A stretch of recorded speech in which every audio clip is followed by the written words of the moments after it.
আসসালামু আলাইকুম ভিউয়ার্স, কেমন আছেন আপনারা? আশা করি আল্লাহর রহমতে ভালো আছেন। ভিউয়ার্স, আজকে আমরা আরও নতুন 3টি ছন্দ নিয়ে হাজির হয়েছি, আর তা হচ্ছে বিভূতিভূষণ বন্দ্যোপাধ্যায়ের লেখা উপন্যাস, গল্পগ্রন্থ এবং রোকেয়া সাখাওয়াত হোসেনের সাহিত্যকর্ম মনে রাখার ছন্দ নিয়ে। ভিউয়ার্স, আমি মূলত এটা ক্লাস 6 থেকে শুরু করে পুরো বিশ্ববিদ্যালয় ভর্তি পরীক্ষার পর্যন্ত সকল শিক্ষার্থীদের জন্য এই ভিডিওগুলো তৈরি করতেছি। আপনারা সকলেই কিন্তু এই ভিডিওগুলো থেকে উপকৃত হতে পারেন।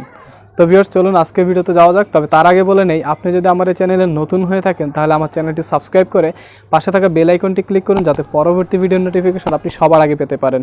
আর যদি অলরেডি সাবস্ক্রাইব করে থাকেন তাহলে আপনাকে অসংখ্য ধন্যবাদ। ভিউয়ার্স, প্রথমে চলুন আমরা বিভূতিভূষণ বন্দ্যোপাধ্যায়ের লেখা উপন্যাসগুলো মনে রাখার ছন্দটি জেনে নেই।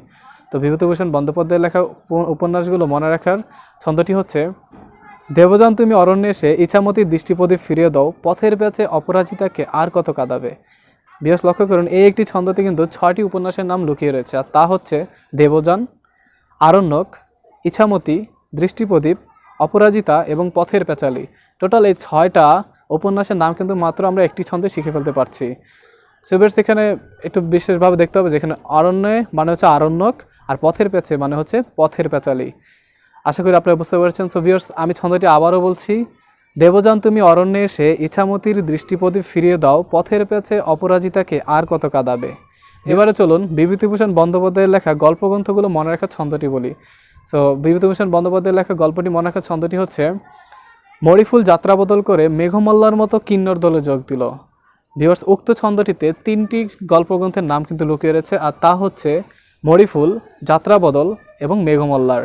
এই 3টি গল্পগ্রন্থের নাম কিন্তু আমরা একটি ছন্দে মনে রাখতে পারছি।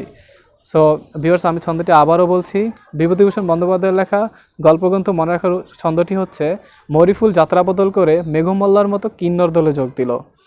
ভিউয়ার্স, এবার আসুন আমরা রোকেয়া সাখাওয়াত হোসেনের লেখা সাহিত্যকর্ম মনে রাখার ছন্দটি জেনে নেই।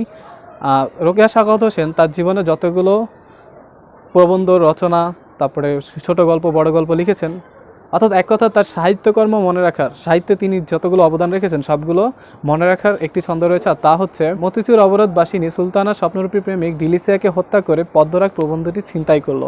ভিউয়ার্স, লক্ষ্য করুন, উক্ত ছন্দটিতে 5টি সাহিত্যকর্মের নাম লুকিয়ে রয়েছে, আর তা হচ্ছে মতিচুর, অবরোধবাসিনী, সুলতানার স্বপ্ন, ডিলিসিয়াকে হত্যা এবং পদ্মরাগ। ভিউয়ার্স, রোকেয়া সাখাওয়াত হোসেনের সাহিত্যকর্ম মনে রাখার ছন্দটি আমি আবারও বলছি: মতিচুর অবরোধবাসিনী সুলতানা স্বপ্নরূপী প্রেমিক ডিলিসিয়াকে হত্যা করে পদ্মরাগ প্রবন্ধটি ছিনতাই করলো। এই ছন্দগুলোর মাধ্যমে কিন্তু আমরা খুব সহজে বিভূতিভূষণ বন্দ্যোপাধ্যায়ের লেখা উপন্যাস, গল্পগ্রন্থ এবং রোকেয়া সাখাওয়াত হোসেনের সাহিত্যকর্মগুলো মনে রাখতে পারবো। সো ভিউয়ার্স, আমার এই ভিডিওটি থেকে আপনারা যদি সামান্য উপকৃত হয়ে থাকেন তাহলে বেশি বেশি শেয়ার করুন ভিডিওটি এবং অন্যকে জানার সুযোগ করে দিন। সো ভিউয়ার্স, আজকে ভিডিওটি এই পর্যন্তই। ইনশাআল্লাহ দেখা হবে নতুন কোনো ছন্দ নিয়ে নতুন কোনো ভিডিওতে। সে পর্যন্ত সকলে ভালো থাকবেন, সুস্থ থাকবেন। আসসালামু আলাইকুম ওয়া রাহমাতুল্লাহি ওয়া বারাকাতুহু।